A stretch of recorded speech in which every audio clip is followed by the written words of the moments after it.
اور اللہ سے ڈرتے رہو اور جان رکھو کہ جو کچھ تم کرتے ہو اللہ اس کو دیکھ رہا ہے۔ اور جو لوگ تم میں سے مر جائیں اور عورتیں چھوڑ جائیں تو وہ عورتیں 4 مہینے اور 10 دن اپنے آپ کو روکے رہیں، اور جب یہ عدت پوری کر چکیں اور اپنے حق میں پسندیدہ کام یعنی نکاح کر لیں تو تم پر کچھ گناہ نہیں، اور اللہ تمہارے سب کاموں سے واقف ہے۔ اگر تم اشارے کنائے میں عورتوں کو نکاح کا پیغام بھیجو یا نکاح کی خواہش کو اپنے دلوں میں مخفی رکھو تو تم پر کچھ گناہ نہیں۔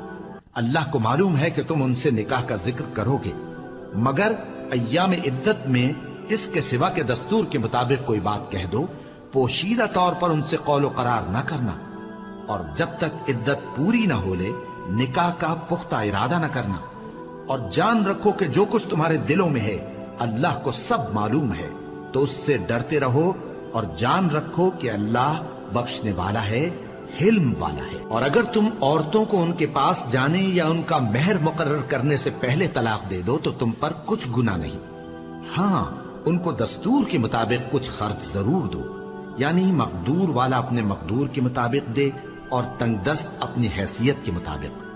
نیک لوگوں پر یہ ایک طرح کا حق ہے۔ اور اگر تم عورتوں کو ان کے پاس جانے سے پہلے طلاق دے دو لیکن مہر مقرر کر چکے ہو تو آدھا مہر دینا ہوگا۔ ہاں اگر عورتیں مہر بخش دیں یا مرد جن کے ہاتھ میں عقد نکاح ہے اپنا حق چھوڑ دیں اور پورا مہر دے دیں تو ان کو اختیار ہے۔ اور اگر تم مرد لوگ ہی اپنا حق چھوڑ دو تو یہ پرہیزگاری کی بات ہے، اور آپس میں بھلائی کرنے کو فراموش نہ کرنا۔ کچھ شک نہیں کہ اللہ تمہارے سب کاموں کو دیکھ رہا ہے۔ مسلمانوں، سب نمازیں خصوصاً بیچ کی نماز یعنی نماز عصر پورے اہتمام کے ساتھ ادا کرتے رہو اور اللہ کے آگے ادب سے کھڑے رہا کرو۔ پھر اگر تم خوف کی حالت میں ہو تو پیادے یا سوار جس حال میں ہو نماز پڑھ لو۔ پھر جب امن و اطمینان ہو جائے تو جس طریق سے اللہ نے تم کو سکھایا ہے جو تم پہلے نہیں جانتے تھے اللہ کو یاد کرو۔ اور جو لوگ تم میں سے مر جائیں اور عورتیں چھوڑ جائیں وہ اپنی عورتوں کے حق میں وصیت کر جائیں کہ ان کو 1 سال تک خرچ دیا جائے اور گھر سے نہ نکالی جائیں۔ ہاں اگر وہ خود گھر سے چلی جائیں اور اپنے حق میں پسندیدہ کام یعنی نکاح کر لیں تو تم پر کچھ گناہ نہیں، اور اللہ زبردست ہے، حکمت والا ہے۔ اور مطلقہ عورتوں کو بھی دستور کے مطابق نان و نفقہ دینا چاہیے، پرہیزگاروں پر یہ بھی حق ہے۔ اسی طرح اللہ اپنے احکام تمہارے لیے بیان فرماتا ہے تاکہ تم سمجھو۔ بھلا تم نے ان لوگوں کو نہیں دیکھا جو شمار میں ہزاروں ہی تھے اور موت کے ڈر سے اپنے گھروں سے نکل بھاگے تھے؟ تو اللہ نے ان کو حکم دیا کہ مر جاؤ، پھر ان کو زندہ بھی کر دیا۔ کچھ شک نہیں کہ اللہ لوگوں پر مہربانی رکھتا ہے، لیکن اکثر لوگ شکر نہیں کرتے۔ اور مسلمانوں، اللہ کی راہ میں جہاد کرو اور جان رکھو کہ اللہ سب کچھ سنتا ہے، سب کچھ جانتا ہے۔ کون ہے کہ اللہ کو قرض حسنہ دے کہ وہ اس کے بدلے اس کو کئی گنا زیادہ دے گا؟ اور اللہ ہی روزی کو تنگ کرتا اور وہی اسے کشادہ کرتا ہے، اور تم اسی کی طرف لوٹ کر جاؤ گے۔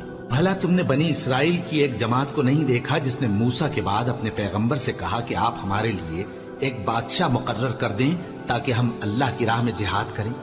پیغمبر نے کہا کہ اگر تم کو جہاد کا حکم دیا جائے تو ایسا تو نہیں کہ لڑنے سے پہلو تہی کرو۔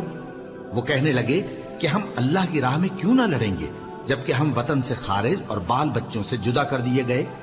پھر جب ان کو جہاد کا حکم دیا گیا تو چند اشخاص کے سوا سب پھر گئے، اور اللہ ظالموں سے خوب واقف ہے۔ اور پیغمبر نے ان سے یہ بھی کہا کہ اللہ نے تم پر طالوت کو بادشاہ مقرر فرمایا ہے۔ وہ بولے کہ اسے ہم پر بادشاہی کا حق کیوں کر ہو سکتا ہے؟ اس سے بڑھ کر بادشاہی کے مستحق تو ہم ہیں، اور اس کے پاس تو بہت سی دولت بھی نہیں۔ پیغمبر نے کہا کہ اللہ نے اس کو تم پر فضیلت دی ہے اور بادشاہی کے لیے منتخب فرمایا ہے۔ اس نے اسے علم بھی بہت سا بخشا ہے اور تن و توش بھی بڑا عطا کیا ہے، اور اللہ کو اختیار ہے جسے چاہے بادشاہی بخشے، وہ بڑا کشائش والا ہے، دانا ہے۔ اور پیغمبر نے ان سے کہا کہ ان کی یعنی طالوت کی بادشاہی کی نشانی یہ ہے کہ تمہارے پاس وہ صندوق آئے گا جس کو فرشتے اٹھائے ہوئے ہوں گے، اس میں تمہارے پروردگار کی طرف سے تسلی بخشنے والی چیز ہوگی اور کچھ اور چیزیں بھی ہوں گی جو موسیٰ اور ہارون چھوڑ گئے تھے۔ اگر تم ایمان رکھتے ہو تو یہ تمہارے لیے ایک بڑی نشانی ہے۔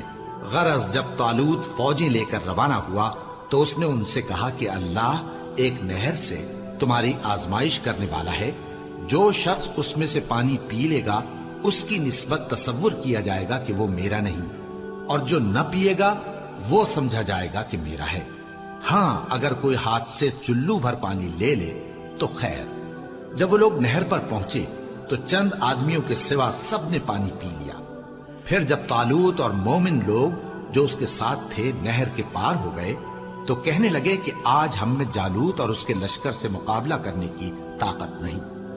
جو لوگ یقین رکھتے تھے کہ ان کو اللہ کے روبرو حاضر ہونا ہے، وہ کہنے لگے کہ بسا اوقات تھوڑی سی جماعت نے اللہ کے حکم سے بڑی جماعت پر فتح حاصل کی ہے، اور اللہ ثابت قدم رہنے والوں کے ساتھ ہے۔ اور جب وہ لوگ جالوت اور اس کے لشکر کے مقابل میں آئے تو اللہ سے دعا کی کہ اے پروردگار، ہم پر صبر کے دہانے کھول دے اور ہمیں لڑائی میں ثابت قدم رکھ اور لشکر کفار پر فتح یاب کر۔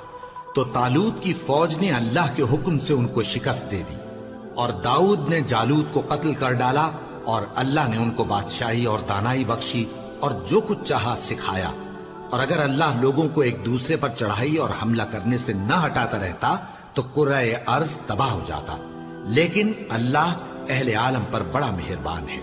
یہ اللہ کی آیتیں ہیں جو ہم تم کو سچائی کے ساتھ پڑھ کر سناتے ہیں، اور اے محمد صلی اللہ علیہ وآلہ وسلم، تم بلا شبہ پیغمبروں میں سے ہو۔